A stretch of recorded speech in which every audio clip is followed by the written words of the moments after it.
I just feel like, yo, this whole superstar thing, all this is not like real like that anyway. So I feel like I deserve to win the Grammys. And if y'all don't feel that way, whatever. This is not real anyway. How do you build a billion-dollar brand, then lose it all with a single sentence? Kanye West didn't just stack wealth, he turned culture into capital. From chart-topping albums and fashion dominance to messy feuds and business flameouts, Yeezy's fortune was a wild ride of genius, chaos, and self-destruction. In this video, we're breaking down how Kanye made his money, how it exploded into a billion-dollar empire, and how it all came crashing down almost overnight. This isn't a scandal reel, it's a financial autopsy. Stay tuned, because the rise and fall of Kanye West isn't just a money story. It's a warning shot for every icon who thinks the empire can't burn. Before the sneakers, before the headlines, music was Kanye's empire starter kit. His early production credits for Jay-Z and Rockefeller paid off big, but it was his solo career that really opened the floodgates. Albums like The College Dropout, Graduation, and My Beautiful Dark Twisted Fantasy weren't just critical hits. They sold millions. Pair that with stadium tours, publishing royalties, and a loyal global fan base, and Kanye was bringing in serious cash. He wasn't just another rapper. He was reshaping sound and stacking revenue from every direction. This was the money that built the foundation. Music was his launch pad, and he squeezed every dollar out of the game before shifting to bigger plays. In 2004, Kanye launched Good Music, a label that would become home to names like Big Sean, Pusha T, and John Legend. But it wasn't just a passion project, it was a profit machine. As executive producer and label boss, Kanye collected royalties, publishing rights, and back-end money from every artist he signed. He leveraged distribution deals with major labels to boost exposure while keeping a cut of the cash. Good Music gave him power in the industry, control over music, revenue, and careers. It also proved he could build more than albums. He could build infrastructure. The label was another brick in the fortune wall, stacking income while extending his influence behind the scenes. Yeezy wasn't a sneaker, it was a movement. After falling out with Nike over royalties, Kanye made a calculated pivot to Adidas in 2015. The deal gave him full creative control, profit share, and a real seat at the table. The first Yeezy Boost release sold out instantly, and just like that, Kanye wasn't just a rapper. He was a fashion tycoon. The Yeezy brand exploded into a $1.5 billion juggernaut, redefining hype culture and driving Adidas profits to new heights. Unlike Nike, Adidas gave him ownership structure.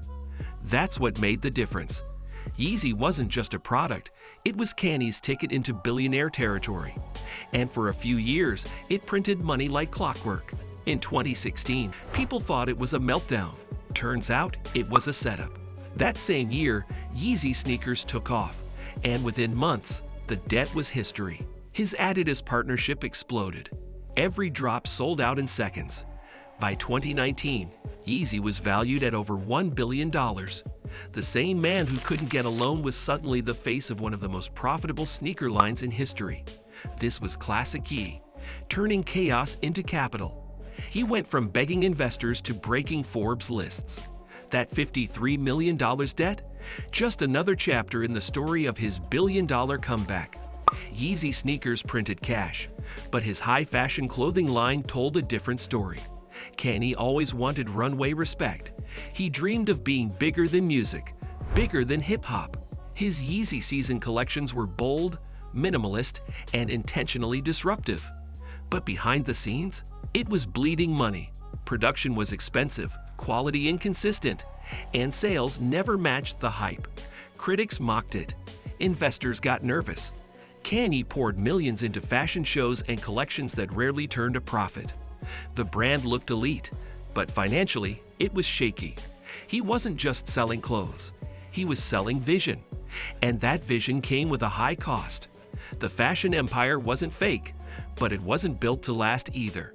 In 2020, Kanye signed a 10-year deal with Gap. It looked massive. Two iconic brands joining forces to shake up retail. He promised to bring IZY to the people at affordable prices. Hype skyrocketed. Gap stock spiked. But once again, Execution killed momentum. The rollout was messy.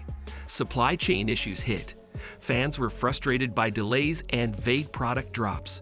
Kanye clashed with execs and aired it all on social. By 2022, the deal collapsed. Kanye walked, accusing Gap of violating the terms. They claimed he was impossible to manage. Either way, it was a financial flop. What should have been his mainstream takeover turned into another public breakup and left millions in missed revenue behind. For years, Kanye begged to be taken seriously as a businessman. In 2020, Forbes finally gave him what he wanted: billionaire status. They estimated his net worth at $1.3 billion, mostly off the strength of Yeezy's Adidas deal.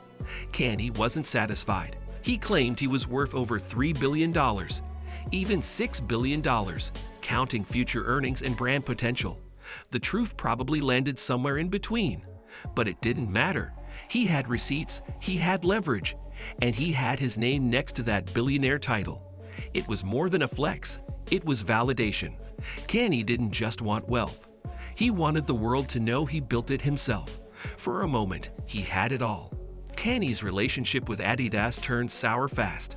After years of tension, it exploded in 2022 when he made a series of anti-Semitic remarks publicly. Adidas, which had built its streetwear resurgence on the back of Yeezy, had no choice. They terminated the deal. Just like that, the pipeline stopped. No more Yeezy drops, no more royalties. The brand was shelved. That single partnership was estimated to be worth over $1.5 billion to Kanye. Without it, Forbes slashed his net worth overnight. Within days, Ye went from billionaire to millionaire. This wasn't a slow decline. It was a financial freefall, triggered by his own words. Adidas wasn't the only one to cut ties. Balenciaga dropped him. Morgan Chase closed his accounts. Talent agencies, designers, and collaborators backed away one by one. His comments had torched every bridge he'd built in the fashion world and beyond. The fallout was global and instant. He lost sponsorships, retail shelf space, and access to platforms that had powered his image. Even longtime allies walked. What had taken years to build unraveled in weeks. This was bigger than business. It was reputational ruin. No brand wanted the baggage. Kanye didn't just lose contracts. He lost the infrastructure that made him profitable. Kanye spent like the money would never stop. Ranches in Wyoming, a minimalist mansion in Hidden Hills, multiple homes across Miami, and Calabasas. Add to that a car collection worth millions, Maybachs, Lamborghinis, and custom creations. Then there's his massive art collection and production costs for albums, events, and fashion shows. Kanye wasn't just rich, he lived rich. But when the revenue dried up, those assets became liabilities. Maintaining property, paying staff, keeping projects alive, it all cost money. And fast. Without easy cash flow, the spending caught up. He didn't just lose partnerships, he burned through liquidity. The empire was heavy, and when it cracked, everything started sliding. The collapse brought lawsuits. Former collaborators sued over unpaid contracts. Employees spoke out about toxic work environments. Legal bills piled up. Kanye's refusal to back down only made it worse.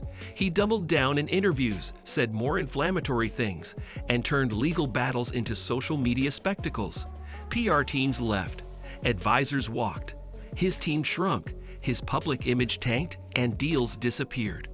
What once felt like free speech now looked like self-sabotage. Kanye wasn't just controversial. He became unbankable. The business world doesn't forgive chaos without profit. And in his case, the cost of speaking out was his entire financial foundation. By 2025, Kanye West is still wealthy, but nowhere near the empire he once controlled. Most estimates place his net worth around $500 million. He still has music royalties, some remaining assets, and full ownership of Yeezy, though it's inactive without Adidas. The billionaire status is gone. The public image is fractured, and the industry no longer waits on his next move. But this is Kanye. He's unpredictable.